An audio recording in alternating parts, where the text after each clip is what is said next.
Everyone's telling you the new $1,100 MacBook Air is the ultimate portable machine. They're wrong. Well, mostly wrong. Apple just dropped the $600 MacBook Neo, and it secretly makes the Air a terrible deal. For about 80% of you, welcome back. If you've been around tech as long as I have, since the days of dial-up and burning CDs, you know Apple rarely gives us a true budget option without a massive catch. Today, we're tearing down the Neo versus the new M5 MacBook Air. Both are incredibly capable, but here's the thing. There's one tiny, hidden limitation on the Neo that Apple buried in the fine print. And depending on your home office setup, it might be a complete deal breaker. I'll show you exactly what that is in a minute. First, let's talk about the hardware. You'd think a $600 Mac would feel like a cheap plastic toy, right? Nope. The build quality is virtually identical to the Air. Solid aluminum, exact same weight at 2.7 pounds. The keyboards feel the same, though the Neo ditched the backlight. The screen illuminates the keys just fine, so it's not a huge loss. But here's where Apple starts playing its classic upselling games. The base Neo doesn't have Touch ID. You just get a blank lock button. You have to pay up for the $700 512GB model to get it. The Air? Touch ID is standard. And then there's the trackpad. The Neo uses a traditional mechanical trackpad. It actually clicks.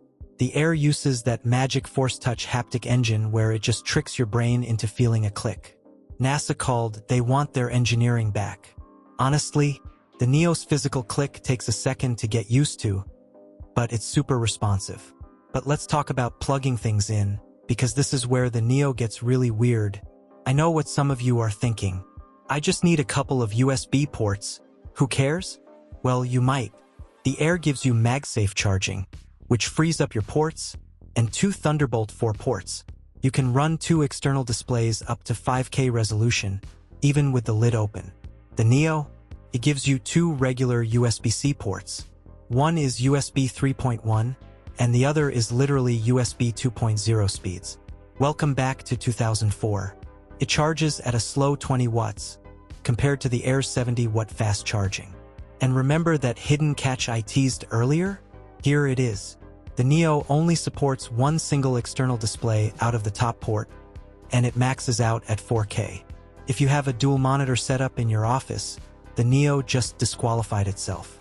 You have to step up to the Air. Now let's talk about the engines. The Neo uses the A18 Pro chip. Yes, the one originally designed for the iPhone. It has 8 gigs of RAM and you cannot upgrade it. The Air starts with the M5 chip and 16 gigs of RAM. If you are just browsing Safari or writing emails, they feel identical. But if you are doing anything creative, the Air destroys it. I exported a 30-minute 4K video. The Neo took 3.5 hours. The Air? 12 minutes.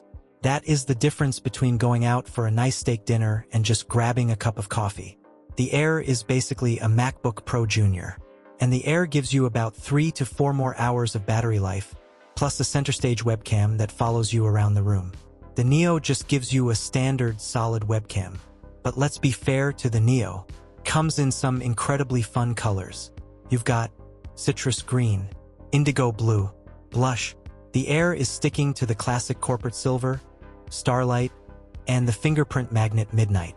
So which one do you actually buy? Let's close the loop on this price gap. The Neo starts at $600.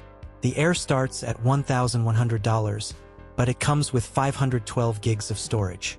If you match the storage on the Neo to 512 gigs to get that Touch ID button, it's $700. That's a $400 difference.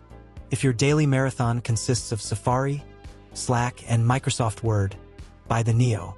It's a fantastic machine, and honestly, the A18 Pro is overkill for basic tasks. But if you want a laptop that will last you the next 7 years without breaking a sweat, the extra $400 for the Air gets you double the RAM, the M5 chip, MagSafe, a more vivid P3 display, and closing that final loop, support for your dual monitors. If you're ready to pull the trigger, I've linked my exact recommended configurations in the description below. If you're still stuck, head over to adamtalks.tech/Mac, fill out the form, and I'll give you personalized buying advice. But I want to hear from you. Does the lack of dual monitor support on a $600 MA ruin it for you? Or is that a totally fair trade-off for the price? Let me know down in the comments.